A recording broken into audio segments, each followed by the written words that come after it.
Tonight, let us slowly turn our attention to something that surrounds us every moment of our lives, yet rarely asks to be seen. It is the invisible ocean in which we all swim. We call it time. But tonight, we are not interested in the time of the clock on the wall, or the digital numbers glowing on a screen, or the schedules that divide our days into hurried little boxes. We are interested in deep time, the kind of time that moves as slowly as a glacier sliding down a mountain valley, the kind of time that breathes. We live in an era where time feels like a taskmaster. It ticks, it demands, it rushes forward. But if we pause, if we close our eyes and let the noise of the modern world fade away, we can remember a different rhythm. There was an age, long before the first gear was cut or the first battery was inserted, when the world moved to a heartbeat that was not counted but felt. Tonight, I invite you to let go of the minutes. I invite you to step out of the current of the busy day and pull yourself up onto the quiet bank of the river, where the air is still and the view is vast. Let us journey back to the very beginning. Let your imagination drift to a landscape untouched by machinery. Perhaps it is a wide, open savanna, where the grass ripples like golden water under a warm breeze. Or perhaps it is a high, quiet valley, cradled by the protective arms of snow-capped mountains. In this place, there is no hum of electricity. There is no distant roar of traffic. The only sounds are the natural breaths of the planet, the rustling of leaves, the call of a bird, the steady, rhythmic rush of a river carving its path toward the distant sea. In this ancient world, time was not a straight line that ran from a busy morning to a tired evening. It was a circle. It was a loop that repeated over and over, gently rocking all living things in its cradle. The people who walked this earth thousands of years ago did not worry about being late, because there was no such thing as late. There was only now. They did not stress about wasting a moment, because a moment was not something you could own or spend. For them, time was simply a quality of the light. Imagine waking up in this world. You open your eyes, not because an alarm rings, but because the darkness has softened. The air inside your shelter shifts from a deep, cool black to a pale, misty gray. Your body knows with a deep biological certainty that the rest is over. You step outside, and you are greeted by the first true watcher of time, the sun.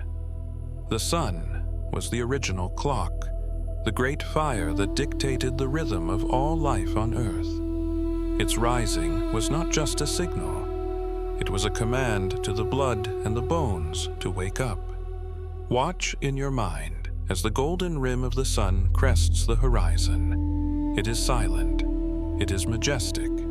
It paints the clouds in strokes of violet and burnt orange, a masterpiece created just for this single morning, never to be repeated in exactly the same way again. As the light touches your skin, you feel the warmth, and you know that the cycle has begun again. For the ancient human, the day was not divided into hours. It was a feeling. There was the time of the long shadows, when the sun was low and the air was crisp. This was a time for movement, for gathering, for walking. Then, as the great star climbed higher into the blue vault of the sky, the shadows shrank.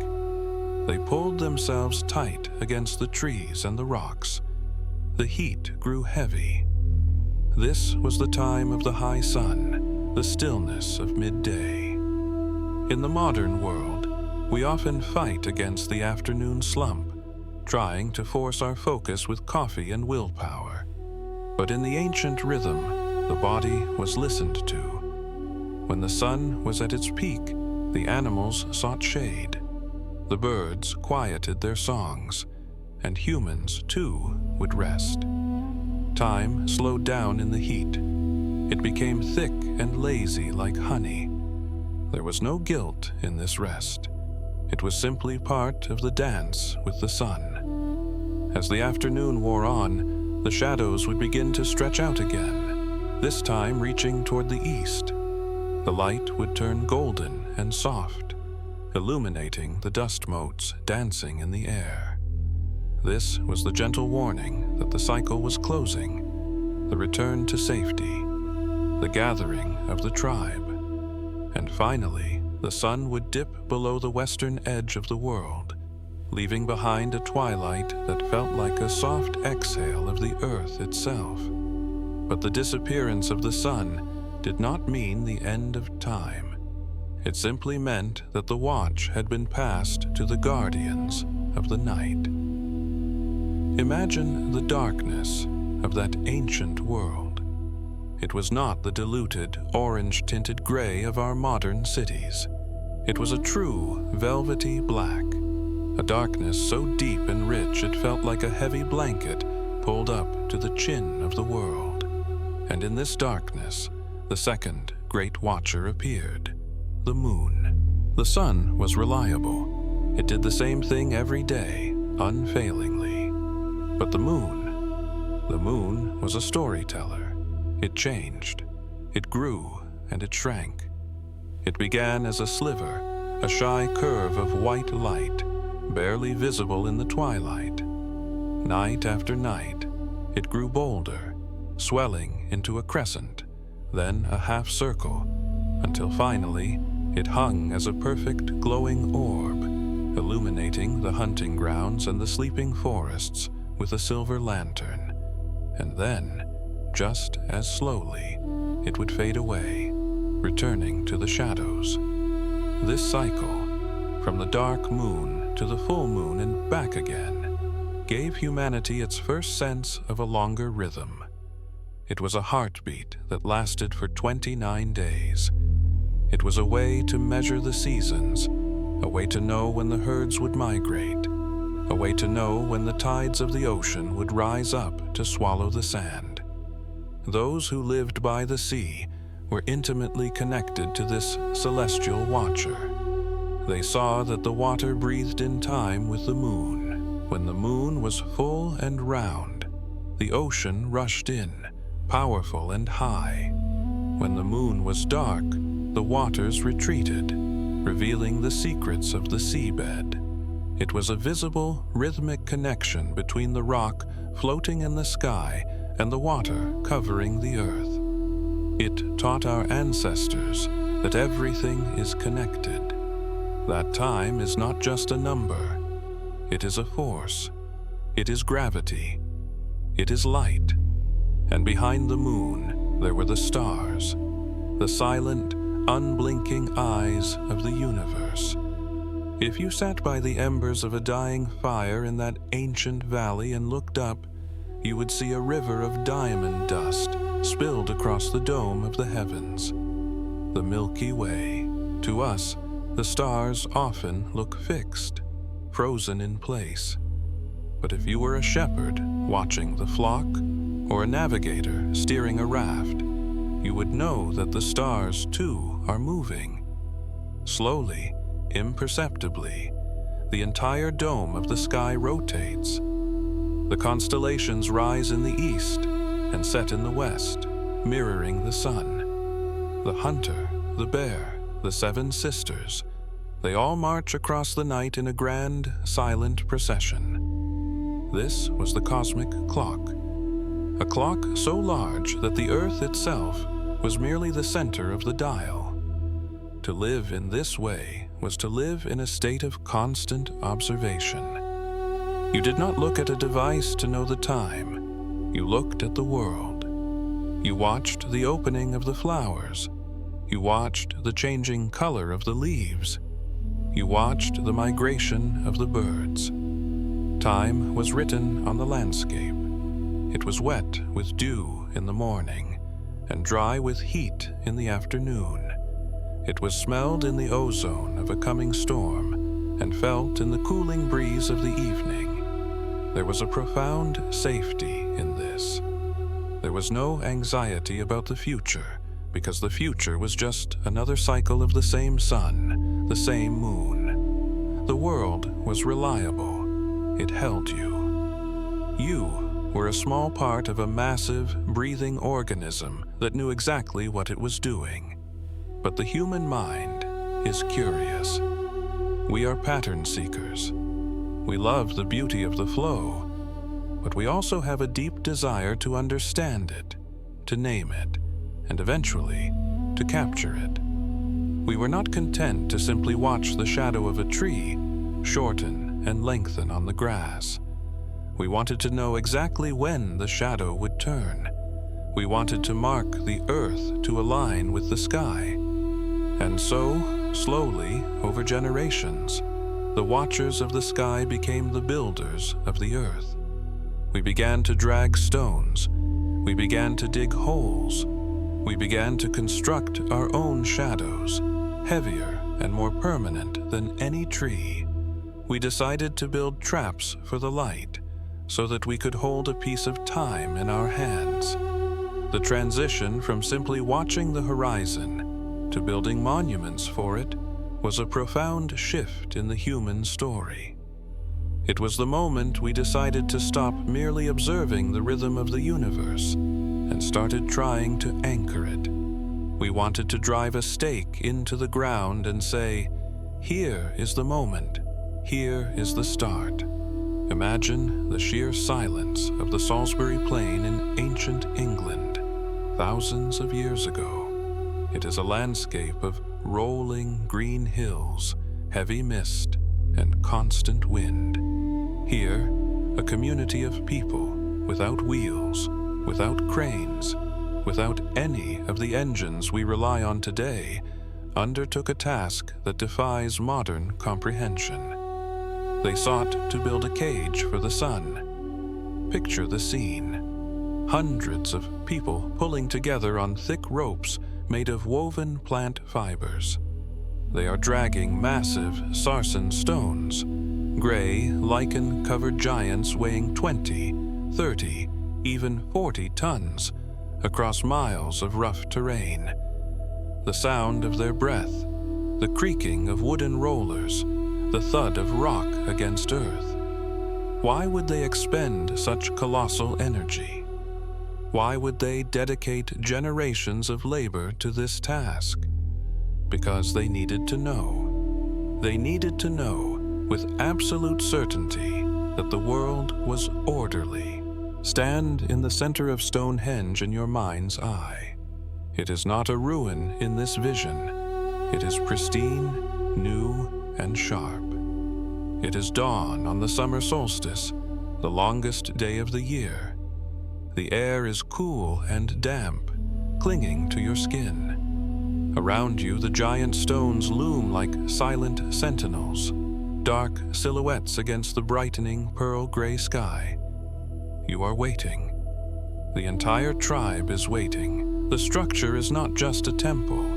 It is a machine made of rock, a precision instrument waiting for a single moment of alignment. And then it happens. The sun peaks above the horizon, a burning eye opening to the world. A beam of golden light shoots across the landscape, passes through the specific gap in the outer circle, and strikes the altar stone in the very center. In that moment, the chaos of the world falls away. The anxiety of the changing seasons vanishes. The stones have caught the sun.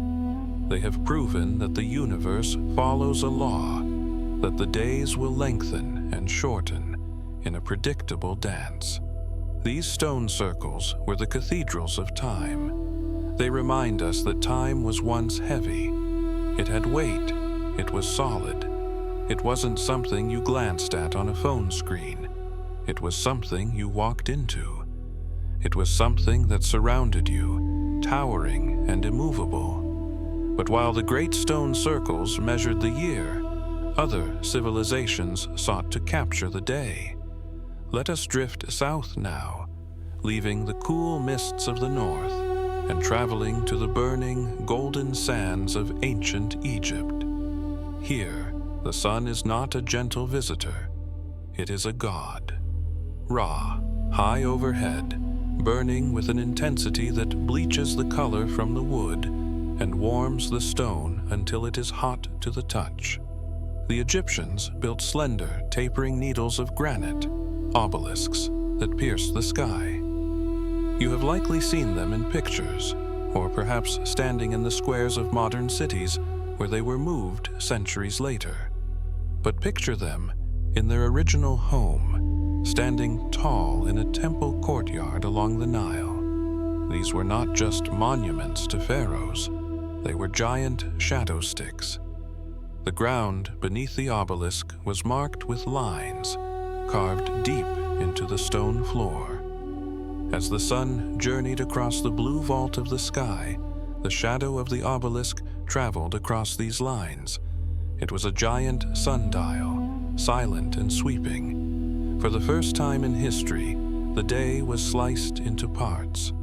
Morning, midday, afternoon. The shadow did not tick.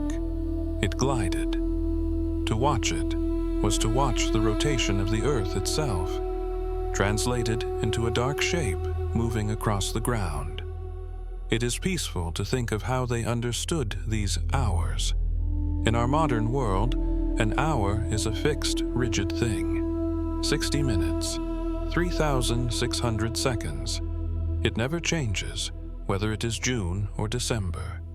But in the ancient world, time was elastic. It breathed. An hour was simply 1/12 of the daylight. This meant that in the summer, when the sun hung in the sky for a long time, the hours were long, lazy, and stretched out. There was plenty of time to work, to rest, to talk. In the winter, when the sun rushed across the sky, the hours were short and fleeting. Time shrank.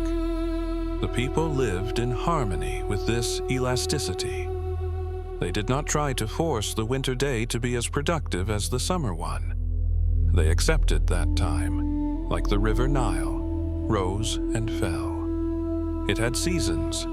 It had moods. There is a wisdom in this that we have forgotten. The wisdom of allowing our schedules to bend with the natural world, rather than trying to break the natural world to fit our schedules. Imagine sitting by the base of one of these great obelisks as the afternoon heat begins to fade. The shadow is long now, stretching out across the sand, reaching for the horizon. The work of the day is done. The noise of the market is quieting down. The air begins to cool. You watch the shadow blur and finally disappear as the sun sets. And here lies the great flaw of the shadow clock. It relies on the light. When the sun vanishes, the timekeeper goes blind. When the heavy clouds roll in from the sea, the obelisk stands mute. And, inevitably, when the night falls, the world loses its measure. For a long time, this was enough. The night was for sleeping, not for measuring. But as civilization grew more complex, as cities became crowded and temples needed to perform rituals in the darkness, the world began to ask a new question. How do we measure the dark? How do you know how much of the night has passed when there is no shadow? How do you know when to change the guard on the city walls? How do you know when to begin the pre-dawn prayers if the stars are hidden by a storm? Humanity needed a clock that could see in the dark. We needed a mechanism that did not depend on the sky. And so, we turned to another element. We turned away from the fire of the sun and looked toward the water. Imagine walking into a cool, dim room inside a Babylonian palace or an Egyptian temple. The air smells of damp stone, old papyrus, and burning incense. It is quiet here, far removed from the bustle of the street. In the corner of the room stands a large vessel, carved from smooth alabaster. It is filled with water. At the very bottom of this vessel, there is a tiny, precise hole. Drip, drip, drip. This was the clepsydra, the water thief. It was the first time machine that did not look up at the heavens, but looked down at the earth. It depended on gravity, the constant, invisible hand that pulls everything toward the center of the world. As the water slowly leaked out of the vessel, the level inside dropped. Markings on the inside of the jar showed how much time had passed. It was simple, and it was profound. There is something incredibly soothing about the concept of the water clock. It transformed time from a visual shadow into an auditory rhythm. It was the first time humans could hear time passing. Not a sharp, metallic tick-tock, but a soft, liquid flow. It reflected the true nature of time, fluid, continuous, slipping through our fingers no matter how hard we try to hold it. These clocks were used to limit how long a lawyer could speak in a court. They were used in hospitals to time the pulse of a patient. They were the ancestors of every timer we use today. Imagine lying on a mat in that ancient temple, listening to the water clock in the silence of the night. Drop by drop by drop. It is a lullaby. It tells you that time is flowing, washing away the past, bringing in the future, steady and calm. But water, like the sun, is part of the wild, natural world. It is tricky. It evaporates when the day is hot. It flows faster when the air is thin. And in the cold northern lands, where the winters are harsh, the water freezes. A frozen clock tells no time.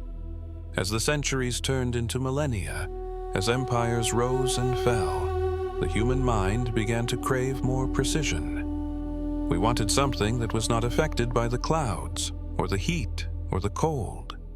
We wanted a machine that was independent of nature. We wanted to build a mechanical heart that would beat on its own, forever. And so, we began to dig into the earth. We found iron, we found brass, we found the materials that would change the sound of time forever. As the seasons turned and the years stacked upon one another like pages in a great book, humanity found itself searching for a timekeeper that was more robust than water and more constant than the sun. We needed a guardian that could stand up to the freezing winters of the north, one that would not evaporate in the heat or fall silent when the clouds gathered. We needed something that would keep marching forward, steady and true, even when the world was dark and cold. And so we turned to the earth itself, to the metals hidden deep within the ground: iron, brass, steel.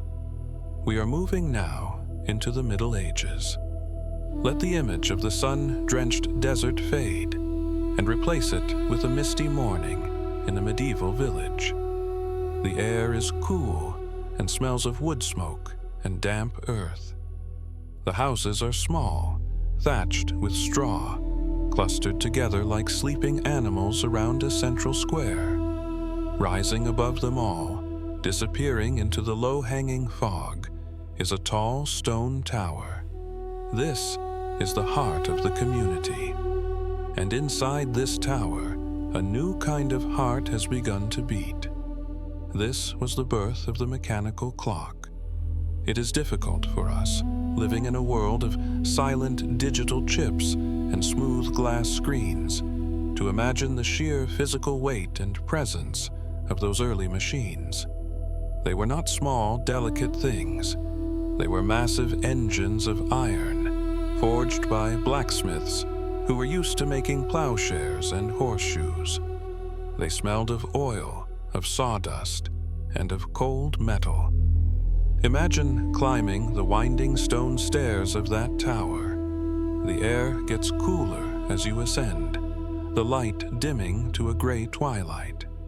When you reach the top, you see it, a giant frame of metal sitting in the gloom. The power source for this machine was gravity, the same force that pulled the water in the water clock. But here, it was captured in a heavy stone or a lead weight, tied to a thick, coarse rope. The weight wants to fall. It wants to rush down to the earth, but the machine will not let it. This is the magic of the mechanical clock, the escapement. It is a mechanism that catches the falling weight, holds it for a split second, and then releases it. Catch, release, catch, release. This action created a sound that had never existed in nature before, a sound that would become the rhythm of modern civilization. Tick, tock, tick, tock, tick, tock, tick, tock. Listen to that sound in the quiet of the tower. It is a slow, heavy, metallic heartbeat. It is not hurried. In those early days, clocks did not have minute hands, and certainly not second hands. They only had a single hour hand. The tick-tock was slow, echoing off the stone walls, marking the passage of time with a solemn authority. It was a sound that said the machine was awake, even while the village slept. For the people living in the cottages below, this machine changed everything. Before the tower clock, you woke up when the rooster crowed or when the light hit your face. You ate when your stomach growled. You worked until your eyes could no longer see the tools in your hands. But now, the iron bell at the top of the tower was connected to the gears. When the mechanism reached a certain point, a hammer would swing. Bong, bong, bong. The sound rolled out over the thatched rooftops, over the wet fields, and deep into the surrounding forests. It told the monk when to pray. It told the baker when to open the shop. It told the farmer when to return from the harvest. For the first time, an entire community was synchronized. They were all living in the same moment, governed by the same rhythm. There is a strange comfort in this shared time. Imagine lying in a warm bed in that village, the night dark and windy outside. You are half asleep, drifting in that soft space between dreams. And then, through the silence, you hear the distant, muffled toll of the bell. 1, 2, 3. You know that the watchman is awake. You know the machine is working. You know that order exists in the darkness. You are not alone in the night. The tower is keeping watch. You can drift back to sleep, held safely in the hands of the clock. As time moved forward, these machines began to shrink. The heavy stone weights were replaced by coiled springs, ribbons of steel that stored energy tight within themselves. This allowed the clock to come down from the high tower and enter the home. The grandfather clock appeared in the hallway, a tall wooden sentinel standing guard in the house. Think of the atmosphere of a quiet house at night, perhaps a century or two ago. The fire in the hearth has burned down to glowing red embers. The family is asleep upstairs. The only sound in the stillness of the ground floor is the steady, rhythmic swing of the brass pendulum inside the wooden case. Tick, tock, tick, tock. It is a hypnotic sound. It mimics the human heartbeat, resting at about 60 beats per minute. It is a sound that says, all is well, the house is safe, time is moving, but there is no rush. The pendulum swings back and forth. slicing the air with perfect regularity. It is a mesmerizing motion to watch. Left, right, left, right. It regulates the energy, dispensing it in perfect, equal portions. It turned time into something domestic, a member of the family that lived in the hall and watched over the generations. Children were born, grew up, and grew old, all to the soundtrack of that steady, unwavering beat. The grandfather clock brought a sense of permanence to the home. It was a connection to the past and a promise of the future. It stood there, tall and dignified, reminding the inhabitants that while the storms might rage outside, inside, there was rhythm and calm. But humanity, in its endless quest for mastery, was not content with leaving time in the hallway or the town square. We wanted to own it. We wanted to take it with us. We wanted to shrink the giant gears of the tower and the swinging pendulum of the wooden case into something small enough to fit in the palm of a hand. And so, the gears became tiny. The springs became as thin as a human hair. The oil became a microscopic drop. We entered the era of the personal watch, and with it, our relationship with time shifted again. It became intimate. It became a secret we carried against our bodies. It was no longer a sound that filled the air. It was a vibration we carried in our pockets. When we took time out of the high tower and put it into our pockets, something profound changed in the human experience. The pocket watch, and later the wristwatch, meant that time was no longer a shared experience, a bell ringing across the fields for the whole village to hear. It became personal. It became yours. Imagine, if you will, the tactile sensation of holding an old antique pocket watch. The cool, smooth metal rests heavily against your palm, warmed slightly by your body heat.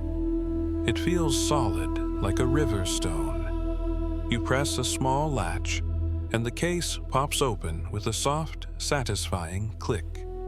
Inside, under a delicate dome of glass, tiny hands move across a porcelain face. If you lift this small machine to your ear, the sound is different from the heavy, slow tick-tock of the grandfather clock in the hall. It is faster, it is lighter, it is a busy, frantic little heartbeat. Tick, tick, tick, tick, tick. It whispers of urgency. It whispers of minutes and seconds. This was the moment in history when we began to slice time thinner and thinner. We were no longer satisfied with broad concepts like morning or afternoon. We needed 3:15 and then 3:15 and 30 seconds. As our ability to measure time became more precise, our patience seemed to shrink. We began to feel that time was running out, slipping away, something to be hoarded and saved and spent wisely. But tonight, let us step back from that ledge. Let us put the pocket watch back in its velvet box. Let us silence the ticking.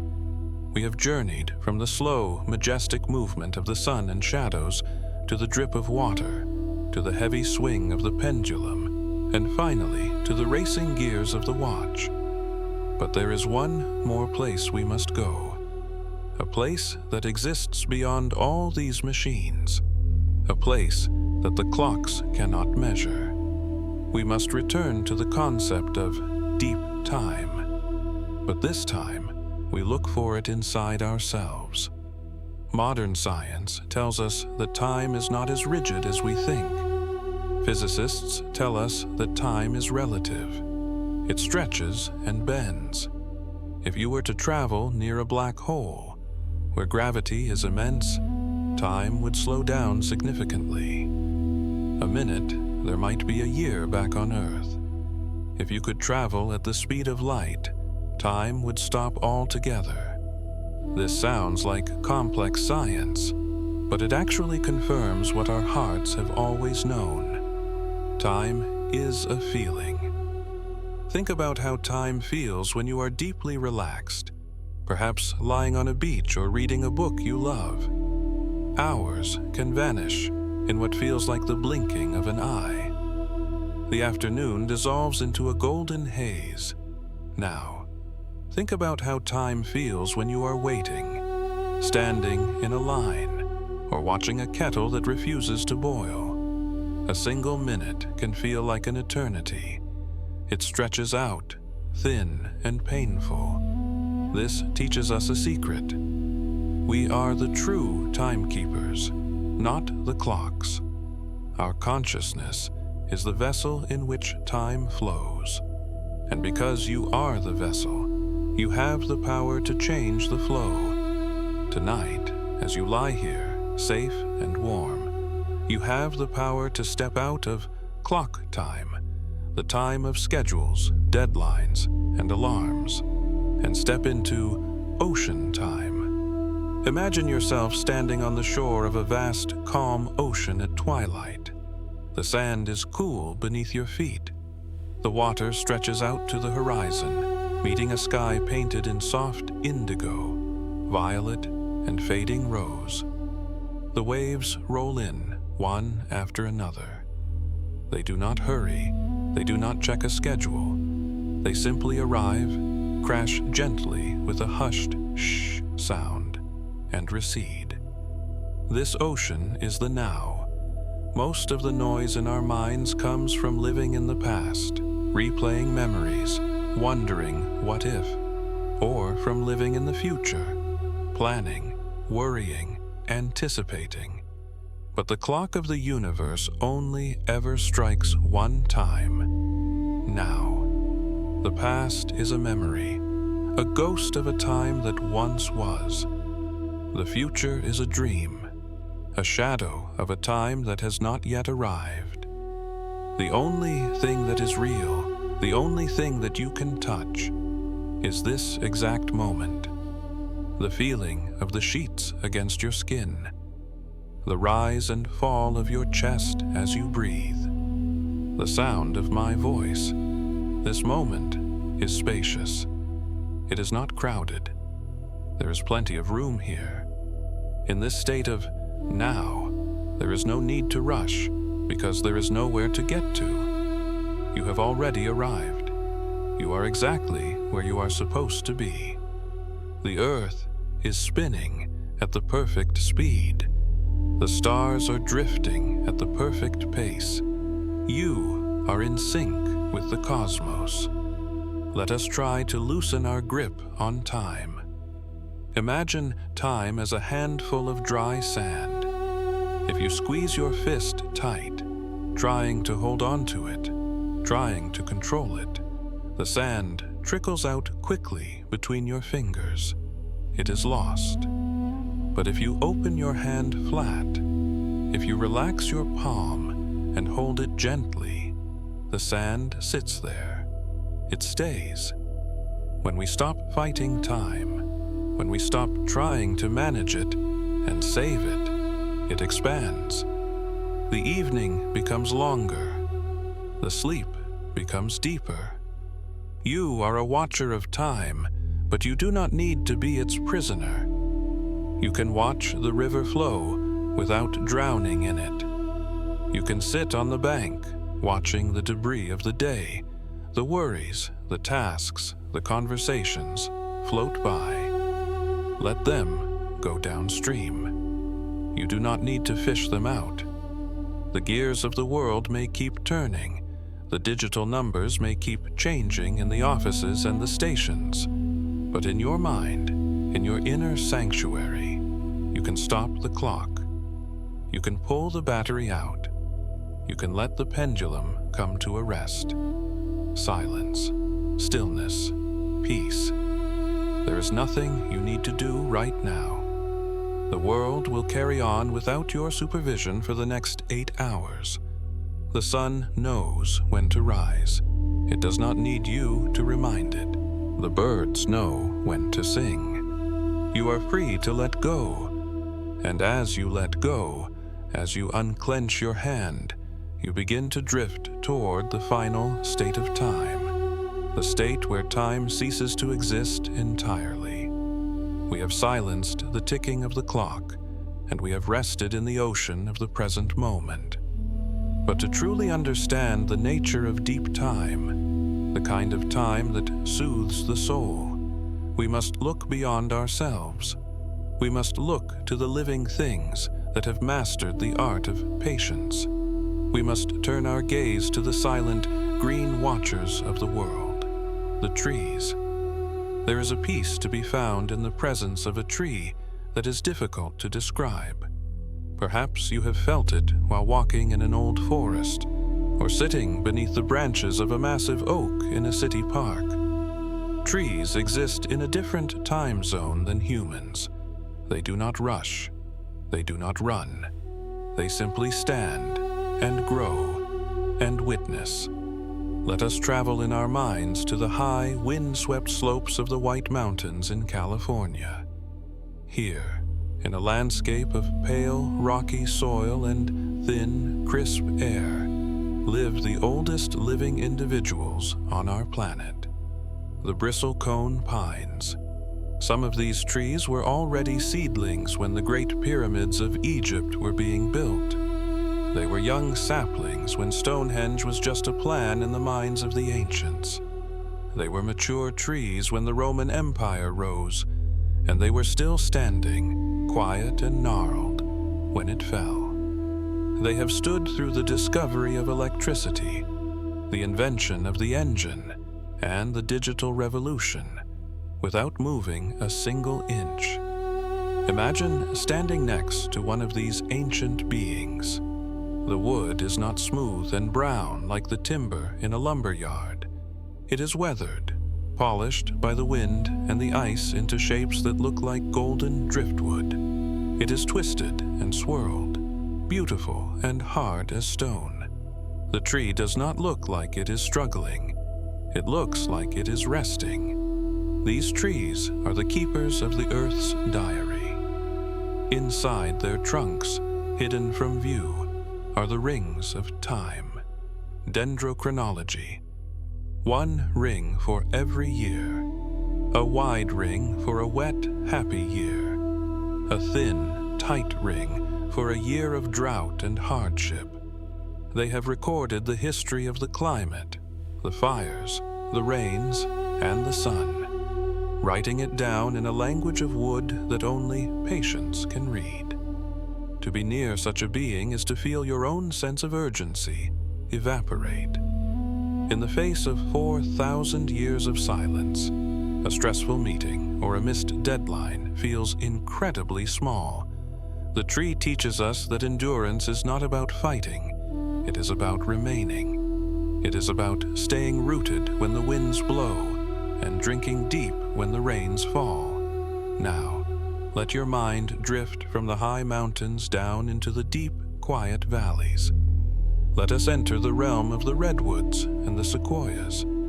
Here, the air is different. It is thick, humid, and smells of pine needles and damp fern. The light here is filtered, soft and green, drifting down through a canopy that is hundreds of feet above your head. These are the giants of time. Imagine placing your hand against the rough, reddish bark of a giant sequoia. The bark is soft, almost fibrous, thick enough to protect the tree from fire. You tilt your head back, but you cannot see the top. The tree seems to go on forever, a pillar connecting the earth to the sky. Everything in this forest happens slowly. A seedling takes centuries to reach the canopy. A fallen log takes centuries to return to the soil. Moss grows with agonizing slowness, covering the stones in a velvet blanket. In this forest, fast does not exist. The rhythm here is the rhythm of growth. It is a slow hydraulic pressure that pushes water from the deep roots all the way up to the highest needles.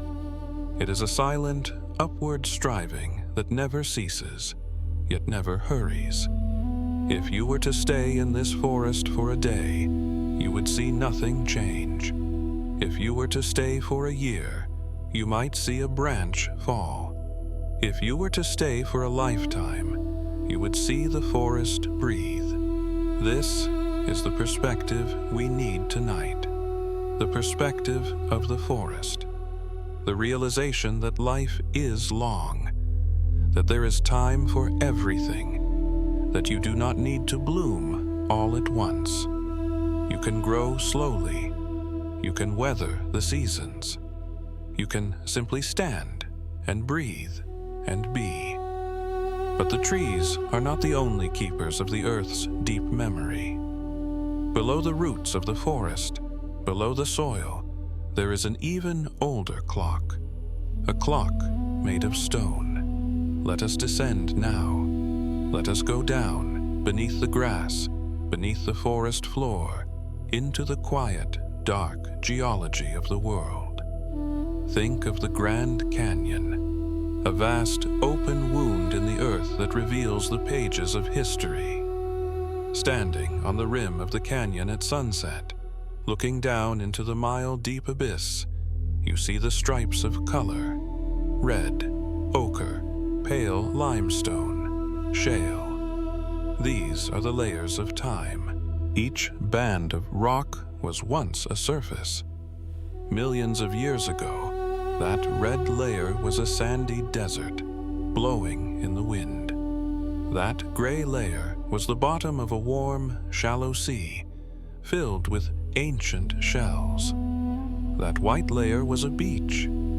Grain by grain, speck by speck, the earth laid down these blankets of sediment. It took millions of years to build a single layer. And then, with the infinite patience of water, the river carved through it, revealing the library to us. To look at geology is to look at time that has turned to stone. It is solid. It is heavy. It is unmovable. It reminds us that our planet has been here for a very, very long time, and it will be here for a long time after us. The Earth is not in a hurry. It builds mountains and wears them down again in a cycle that takes eons. There is a profound comfort in this heaviness. It is a grounding force. You can feel it right now, the gravity that holds you to your bed. That is the same gravity that holds the canyon walls together. It is the earth embracing you, holding you steady, promising you that the ground is firm. You do not need to hold yourself up. The earth has you. The layers of rock, miles deep beneath your home, are a solid foundation that will not move. You are resting on the chest of a giant that has been sleeping for billions of years. As we move away from the living wood and the solid stone, we begin to realize that time is not just a measurement. It is a presence. It is the wood of the tree. It is the rock of the canyon. And it is the vast, open space that surrounds our tiny planet. We have looked down at the earth. Now, let us prepare to look up again, not at the sun or the moon this time, but further, much, much further, into the deep, silent ocean of space where time becomes light. Let us lift our eyes now. Let us leave the heavy, comforting gravity of the canyons and the whispering leaves of the ancient forests. Let us float upward, past the drifting clouds, into the velvet envelope that surrounds our world.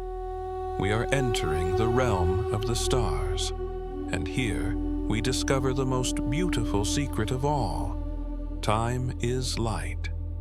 When you stand in your garden on a clear night and look up, you often feel that you are looking at the universe as it is right now.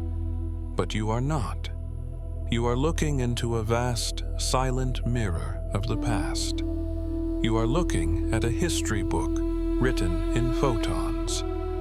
The universe is so incredibly large that even light, the fastest thing there is, traveling at nearly 300,000 kilometers every single second, takes time to get anywhere. It does not arrive instantly. It has to travel. It has to commute across the emptiness. Think of the moon, hanging there like a pearl. It is our closest neighbor, but even the moon is far away. The light you see reflecting off its craters left the lunar surface 1.3 seconds ago. When you look at the moon, you are seeing it as it was just over a second ago. It is a tiny echo of the past, but as we look deeper, the time stretches out. Find a bright star in your mind, perhaps Sirius, the dog star, the brightest jewel in the winter sky. The light from Sirius takes 8 years to reach your eyes. That means the sparkle you see tonight started its journey 8 years ago. It has been traveling through the cold vacuum of space while you lived 8 years of your life. While you worked and slept and laughed and cried, that beam of light was rushing toward you, silent and steady, carrying the image of the star. Now, look further. Look at the North Star, Polaris, the steady anchor that has guided sailors for millennia. It is much further away. The light you see tonight left Polaris over 300 years ago. Think about that. The light that is hitting your retina right now began its journey in the 1700s. It left the star before the invention of the steam engine. It left before your great-great-grandparents were born. While that light was traveling across the darkness, empires rose and fell on Earth. Wars were fought and ended. Cities were built from stone and steel. And all the while, that beam of light was just halfway here. The night sky is not a ceiling. It is a time machine. It is a museum of ancient light. If you have a telescope or even a pair of binoculars, you can find the faint, fuzzy smudge of the Andromeda galaxy. It looks like a small cloud, but it is an island of 1 trillion stars. It is so far away that the light you see tonight left that galaxy 2.5 million years ago. 2.5 million years. When that light began its journey, humans did not yet exist. Our ancient ancestors were just learning to walk upright on the plains of Africa. Stone tools were the height of technology. Fire was a new discovery. And through all the ice ages, through the migration of humanity across the globe, through the dawn of agriculture, and the building of the pyramids, and the flight of the first airplane, that light was just traveling through the silence. And tonight, right now, it arrives. It ends its 2 million year journey in your eye. You are the destination. There is a profound humility in this cosmic perspective. It washes away the worries of the day. If the universe is this old and this vast, then the embarrassing thing you said in a meeting, or the deadline you are worried about, is smaller than a grain of sand in the desert. It is invisible. The stars remind us that we are part of something much, much larger than our daily schedules. We are part of a deep, slow-moving cosmos. Imagine floating in that space between the stars. It is quiet here. There is no wind. There is no sound. There is only the gentle, endless drift of galaxies. In this place, a deadline has no meaning. A minute has no meaning. There is only the slow dance of gravity and light. You are made of the same stuff as those stars.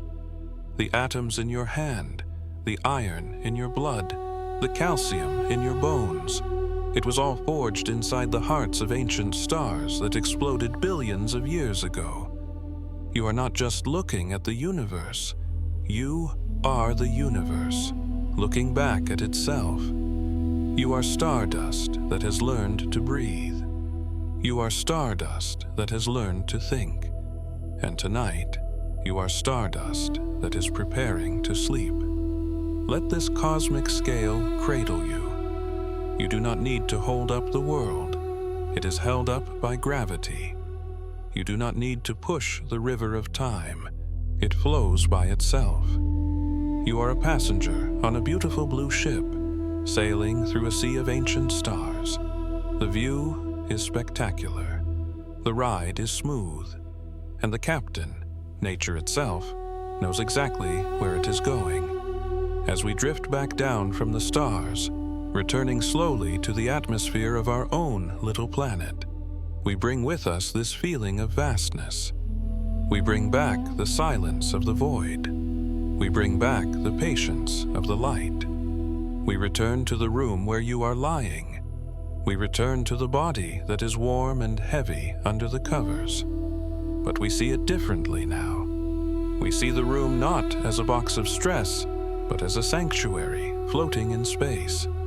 And now, as we settle back into the human scale, let us turn our attention to the final watcher, the one that is closest to you, the one that has been with you since the moment you entered this world. We must listen to the internal clock, the rhythm of life itself. We have traveled light years across the universe. We have stood on the rim of the canyon and touched the bark of the ancient pines. We have watched the shadows move across the desert sand. But now, the journey brings us back to the most intimate place of all.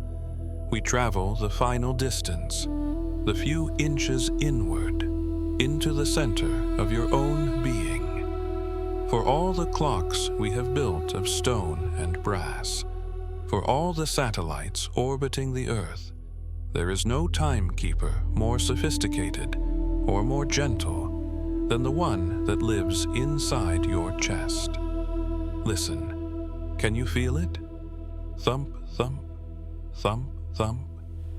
Your heart is the oldest companion you have. Long before you saw your first sunrise, long before you took your first breath of air, this tiny, muscular drum began to beat. It has been keeping the rhythm of your life, second by second, minute by minute, without you ever having to ask it to. It does not need winding. It does not need a battery. It simply gives and gives and gives. There is a profound comfort in tuning into this internal rhythm. In a world that feels chaotic and unpredictable, your heart remains steady. It creates a baseline of safety. It is a signal that says, you are here, you are alive, you are continuing.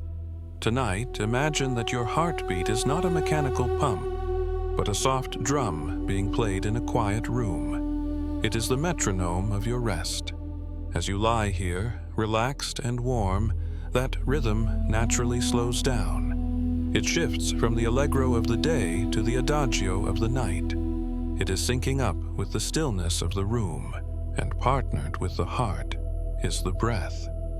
If the heart is the drum, the breath is the ocean. We spoke earlier of the tides, the water rushing in and pulling back. Your lungs are the internal tides. Inhale, the wave rises, bringing oxygen, bringing life, expanding the chest. Exhale, the wave recedes, carrying away tension, carrying away carbon dioxide, softening the shoulders. This rise and fall is the most fundamental motion of life. It is hypnotic. If you simply watch your breath for a few moments, not trying to control it, not trying to deepen it, just watching it, you will see that it knows exactly what to do. It pauses at the top of the inhale. It pauses at the bottom of the exhale. It is a circle. You are a vessel of rhythm. You are a symphony of timing. Deep within your brain, there is a tiny cluster of cells, no bigger than a grain of rice, called the suprachiasmatic nucleus. It is a difficult name, but its job is beautiful. It is the master clock of the body.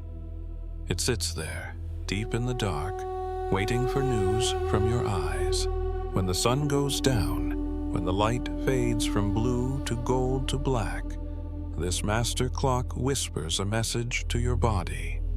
It says, the day is done. The hunting is over. The gathering is finished. It is time to heal.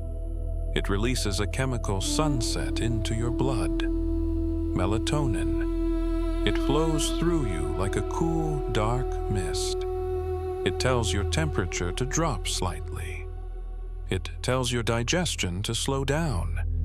It tells your eyelids to grow heavy. This is not a shutdown. It is a shift change. When you sleep, your body does not stop working. It switches to a different kind of work. It is the work of restoration. Think of it like a crew of silent gardeners entering a park at night. While the city sleeps, they sweep the paths, they water the flowers, they repair the benches. Your brain, during sleep, literally washes itself. It clears out the dust of the day. It organizes your memories, filing away the important things, the face of a loved one, the smell of rain, and gently sweeping away the useless things, the traffic noise, the stress of an email. This is why we sleep, to remember who we are, to wash off the time we have collected during the day. There is a tremendous relief in surrendering to this biology. You do not need to fall asleep. You do not need to force it. You simply need to get out of the way. Your body has been doing this every night for your entire life. It knows the way home. Imagine yourself now as a clock that is gently unwinding. The tension in your forehead is a spring uncoiling, relaxing, smoothing out. The tightness in your jaw is a gear coming to a halt, loosening, letting go. The weight of your arms and legs is the pendulum stopping its swing, coming to rest, heavy and still. You are no longer a machine that needs to be productive. You are a biological wonder that needs to be replenished. The connection between you and the universe is complete. The iron in your blood came from the stars. The water in your cells came from the ancient earth. The rhythm of your sleep comes from the rotation of the planet. You fit here. You belong here. As we approach the end of our journey tonight, the boundaries between you and the world begin to dissolve. The watcher and the watched become one. There is no more separation. There is only the drift. The stone circles are silent in the mist. The obelisks are dark under the desert stars. The grandfather clock ticks softly in the hall. The galaxies spin in the void. And you are safe in the center of it all. We are ready to cast off the final line. We are ready to push the boat out into the center of the dark, calm lake. The journey of the mind is ending, and the journey of the dream is beginning. And so the rope is loosened, the knot slips free. With a gentle push, we leave the solid ground of the day behind. You are no longer standing on the ticking clock face of the earth. You are floating. Imagine yourself now, comfortable and safe, lying in a small wooden boat. It is not a boat built for speed, nor for navigation. It is a vessel built for rest. It is lined with the softest blankets, piled high with pillows that smell of lavender and clean linen. You lie back, looking up at the sky, and you feel the water take the weight of the boat. This is the River of Night. It is a wide, dark, and ancient waterway that flows through the center of the human experience. Every person you have ever met, every ancestor who has ever lived, has traveled down this river. It is the path between today and tomorrow. Feel the gentle motion beneath you, rocking, soothing, rocking, soothing. It is the same rhythm as the cradle. It is the same rhythm as the heartbeat of the mother that we heard before we were born. It is a motion that tells the deepest part of your brain that you are safe, that you are held, that you are being carried. As the current catches the boat, you begin to drift downstream. Look toward the shore you are leaving behind. That is the shore of the waking world. See the lights there. They are beautiful, but they are fading. You can see the shapes of the things you did today, the conversations, the tasks, the lists, the small worries. They are all sitting on the dock. You do not need to take them with you. They are too heavy for this boat. They belong on the land. Watch them get smaller as you drift away. The noise of the shore becomes a distant hum, and then a whisper, and then silence. The gap between you and the demands of the world is growing. Widen the gap. Let the water fill the space. The river is calm. The surface is like dark glass, mirroring the stars above. As you look over the side of the boat, you can see the constellations dancing in the water. You are floating between two skies, one above and one below. You are suspended in a universe of lights. There are no oars in this boat. There is no rudder. You do not need to steer. This is the most important lesson of the night. You do not need to be the captain right now. The current of sleep is intelligent. It knows exactly where to go. It flows toward restoration. It flows toward dreams. It flows toward the morning light. Your only job is to trust the river. As you drift further, the air around you changes. It becomes cooler, cleaner. It is the air of deep night. It fills your lungs with a sense of clarity and peace. With every inhale, you breathe in the stillness of the galaxy. With every exhale, you release the dust of the day.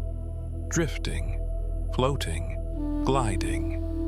Notice how the passage of time feels different here on the water.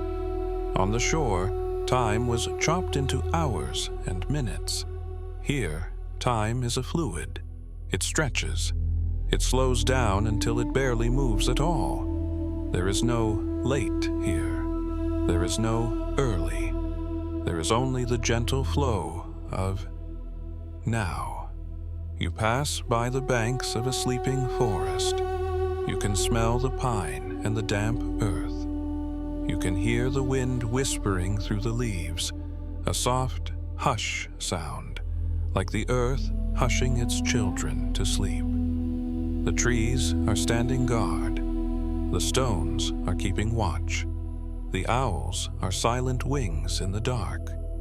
You are part of this great natural powering down. You are not alone in your rest. Imagine that all across the world, millions of others are pushing their boats out into this river. A vast fleet of sleepers, all drifting together under the same stars. You are part of a collective wave of peace that sweeps across the planet as the shadow of night travels. When you sleep, you join the great community of rest. You join the animals in their burrows, the birds in their nests, the fish suspended in the dark water. You return to the natural state of being. Feel your body sinking deeper into the cushions of the boat. The muscles in your back are unspooling, letting go of the tension they held all day. The muscles in your face are smoothing out, like a calm lake after the wind dies down. Your hands are open, empty, relaxed. The boat turns slowly in the current, a lazy, gentle circle. You are weightless. You are timeless. The shore of today has disappeared completely now. It is gone. The shore of tomorrow is not yet visible. It is hidden in the mist far ahead.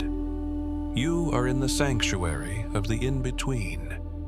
This is a place where nothing is asked of you. There are no questions to answer here. There are no problems to solve here. The only thing that exists is the gentle sound of the water lapping against the wood. Lap, lap, lap. It is a hypnotic sound. It washes over your mind, smoothing out the thoughts, rinsing away the noise. It invites you to go deeper, to close your eyes, to let the external world fade into a soft, blurry memory. You are safe. You are drifting. You are free. The watchers of time, the stars, the stones, the tides, they have taken over the watch. You can stand down. Your shift is over. And as you drift deeper into the mist, the river begins to widen. It is opening up. We are approaching the vast, silent ocean of deep sleep. The river has widened now. The banks have receded so far into the distance that they have vanished completely. You have drifted out of the narrow currents of the day and entered the vast, open ocean of the night. Here, the water is deep and still. It is a boundless expanse of calm, stretching out in every direction. There are no waves here, only a gentle, rhythmic swell that lifts you up and lowers you down, slowly, endlessly. Rise and fall, rise and fall. This is the breathing of the world. In this place, the concept of direction dissolves. There is no north, no south, no east, no west. There is only here. There is only the center. You are floating in the center of your own peace. The sky above you is a dome of perfect darkness, dusted with the soft light of the ancient stars. But even the stars seem to be slowing down. Their twinkling slows to a gentle pulse. They are lidding their eyes. The universe is dimming the lights, turning down the brightness, creating a soft, warm cocoon for you to rest in. As you float here, you begin to feel the true weight of sleep settling over you. It is a pleasant heaviness.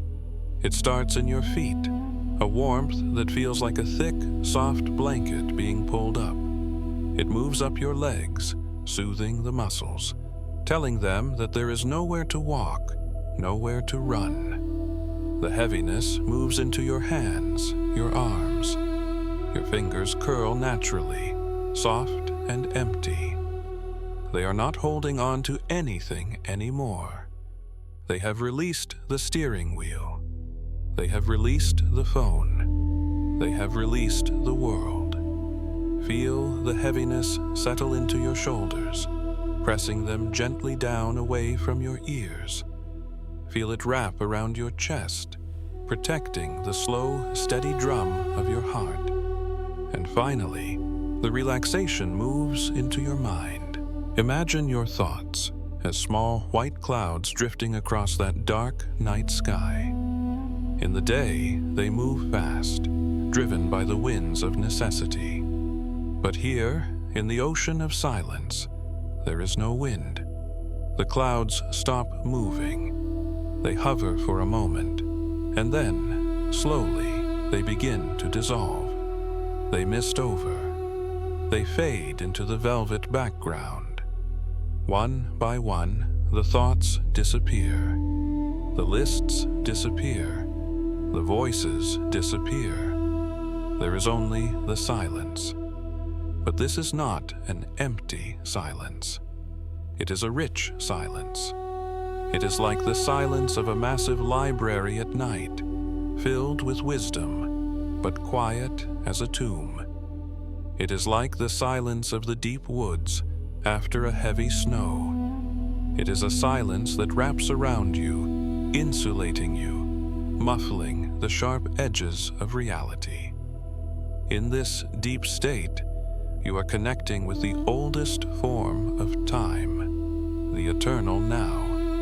When you are asleep, you step out of the timeline. You exist in a space where age does not matter, where history does not matter.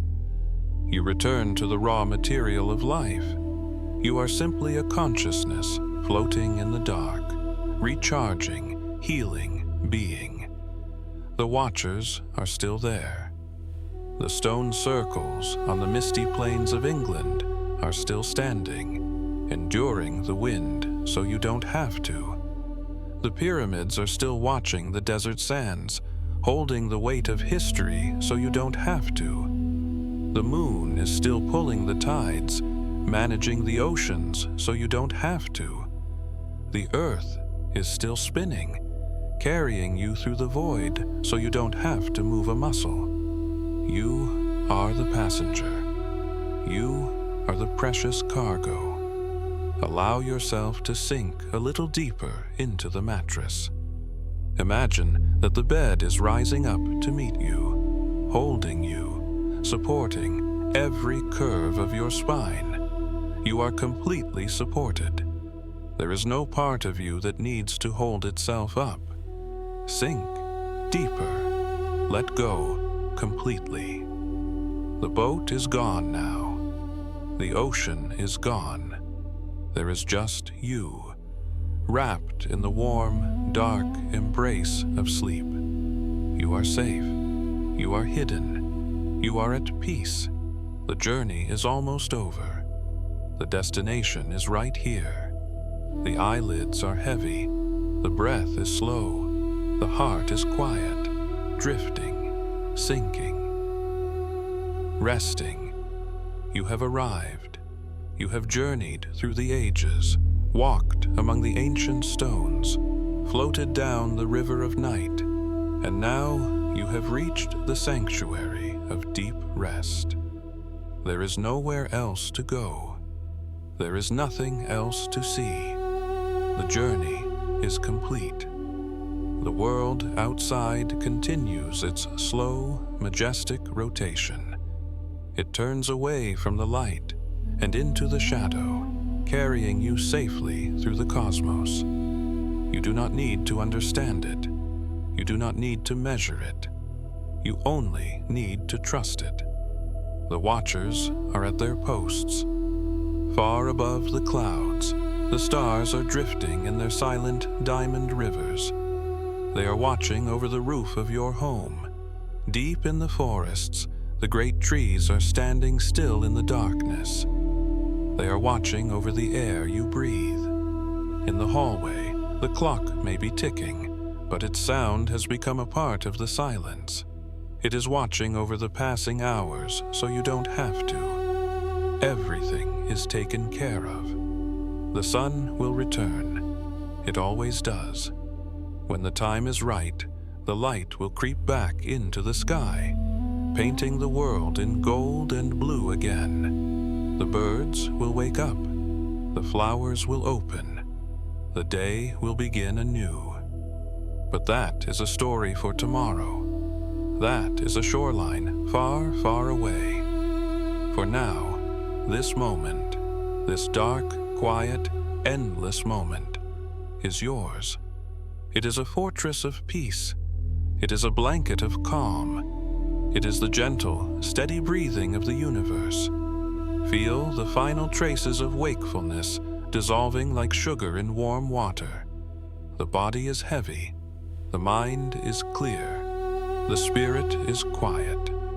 You are simply a part of the drift, drifting deeper, drifting softer, drifting into the velvet dark. Rest now. The world is safe. The time is now. Sleep.